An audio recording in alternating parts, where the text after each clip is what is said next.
Ang aksyon na ng PET ko sa pangunguna ni Justice Leonen ang electoral protest si Senator Bongbong Marcos laban kay VP Leni Robredo. Sa harap ng nakaambang impeachment complaint na sabi nga na alam ko na maaaring ihain nila anumang araw sa linggong ito. Ayun, opo. Kaya nga nagkaroon ng gano'n dahil nga siguro doon sa pag-aakala ng tao na hindi nagagampan ng mabuti. Opo. Yung gawain ng mga binigyan ng kapangyarihan sa judiciary katulad ni Justice Leonen na hindi lamang sa PET ang kanyang tungkulin dyan, pati lalong-lalo na bilang Associate Justice ng Supreme Court.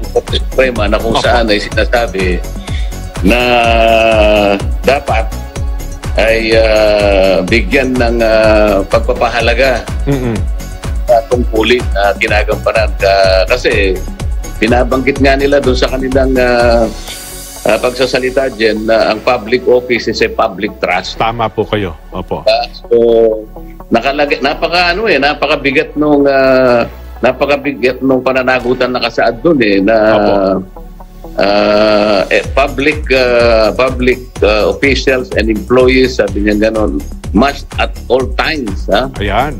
serve the people with responsibility, integrity, probity, efficiency, maganon So, kapag tinignan mo yon, yung pananagutan na yun, napakataas Opo. Yung kapag ikinapit mo sa tungkulin na dapat lahat ng mga kasong nakalista sa'yo o hawak mo ay dapat panagutan sa panahon na kinakailangan katulad nga nitong nabinbin na aso ni dating Senador Bongbong Marcos. Pero hindi lamang ito yung sinasaad doon sa kanilang doon sa kanilang impeachment complaint din Napakarami, 82 cases ang nakalagay ganun po. So isa lamang ito, yung usaping ito.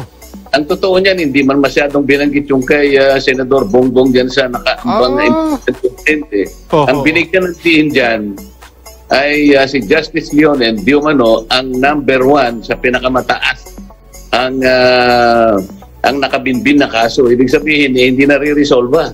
Nauupuan. Ika nga, no? Ang inuupuan ay 82. Yung 37 dyan ay lampas na doon sa dalawang 24 months ng nasaligang batas. Kaya medyo mabigat yung asunto dyan.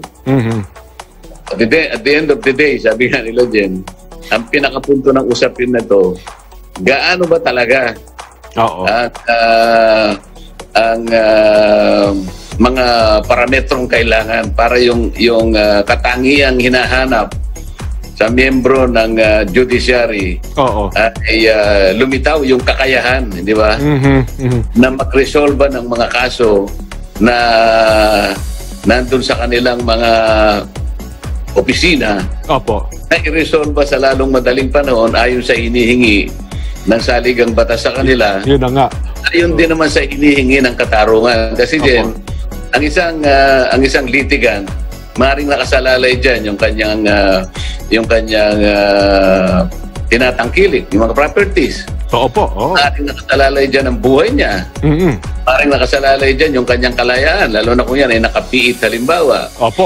Hindi dapat maliitin ng sino man na hindi, total naman may 2 taon naman ako na magpapakuya-kuya ako. Kung kinakailangan magawa mo, bakit naman yung isa sa mga justices dyan, yung mga titira lamang on the average na yung nare-resolve sa kanya ay mabilis siyang mag-resolve. Ganun pala. Justice Perlas Bernabe. At nakalagay sa kanyang docket, 3 na lang Mauubos na pala, no? Yung Chief Justice Peralta parang 5 lang. Bakit naman yung Justice Leones 82? Napakalayo naman yan. Kung tutuusin din, siya ay ang pinaka-top notcher kung pag-uusapan ang pinakamaraming mga kasong hindi nare-resolve. Sa seniority, pangatlo na siya Totoo po. Pangatlo siya sa pinaka-senior ngayon dyan. So ngayon, out of 82, ito yung binabanggit natin, 37 doon ay lumampas na doon sa 2 taong hinihingi na timeline para yan ay resolve mo. Kasi magkakaroon ka na ng paglabag dyan Kaya nga nung budget hearing, tinatanong kong pilit, may paglabag na baka ako kapag ka lumampas ka sa 24 years, Opo. 24 months, na hindi mo nire-resolve. Ang sagot nila, meron po. Oo. Paano yan? Opo. At lalo po, oo. At least, culpable violation of the Constitution na yan. Opo. At lalo Kasi ang 37 yan eh. Yung isa, okay, siguro baka patawarin kita. Pangalawa, patatawarin kita. Pero pangatlo, kalanganin ka na. 37 ang hindi pa pala. Oo. Ano ibig sabihin nun? Nako. Di at saka ang isang punto dito, Kong, itong mga kaso ito na nasa ilalim po ng Presidential Electoral Tribunal, ay meron hong termino, no?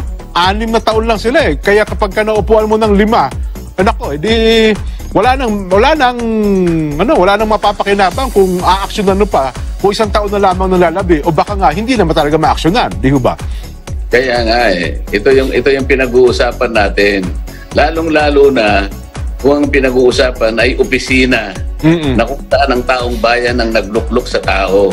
Ngayon, hindi mo ngayon bibigyan ng kaukulang panahon para ma-resolve sa tamang paraan at tamang panahon para naman yung nasain ng tao sa pamagitan ng pagboto sa kanila ay talagang lumitaw ang katotohanan at ang kagustuhan ng electorate. Nawawalan ngayon ng visa na po-prostrate yung objective na yon. Totoo. Kapag tupuan mo ng ganun-ganun na lang. Opo. Ang isa pang pangyayari pala dyan doon sa asuntong nakita ko, ito man nakita ko lang kasi usap-usapan eh. Opo. Usap-usapin dyan, kaya lalo ako naniwala na baka nga asuntuhin si Justice Leonen yung di umano'y hindi niya pagsusumiti ng SALN sa loob usapin nito, Nako. Sa loob ng 15 taon. Nako. Wala sang SALN sa loob ng 15 taon. Kasi doon sa usap-usapan dyan, 22 years siya bilang kawani ng Universidad ng Pilipinas. Oo. At naman ang UP dyan ay State University. Ibig sabihin, government employee ka. So kahit anong sabihin mo, kailangan magsumiti ka ng SALN sapagkat yan ay nakasaad sa Article 11 at Article 11 Section 17 ng Saligang Batas. Kailangan kayong magsumiti ng SALN at yan ay inulit sa Section 8 Republic Act 6713. Ngayon kapag napatunayan na hindi ka nag-submit ng SALN mo 15 taon, paano ngayon yan? Si dating Chief Justice Sereno naalis sa kanyang tungkulin dahil hindi siya nag-submit ng SALN sa loob ng 6 na taon. 6 na taon lang po yun, Kung ang Chief Justice na nakaupo noon naalis dahil sa hindi siya nag-submit ng SALN sa loob ng 6 na taon, di lalo na yung Justice na hindi nag-submit sa loob ng 15 taon, hindi ba? Matindi pala ito, Kong, ano?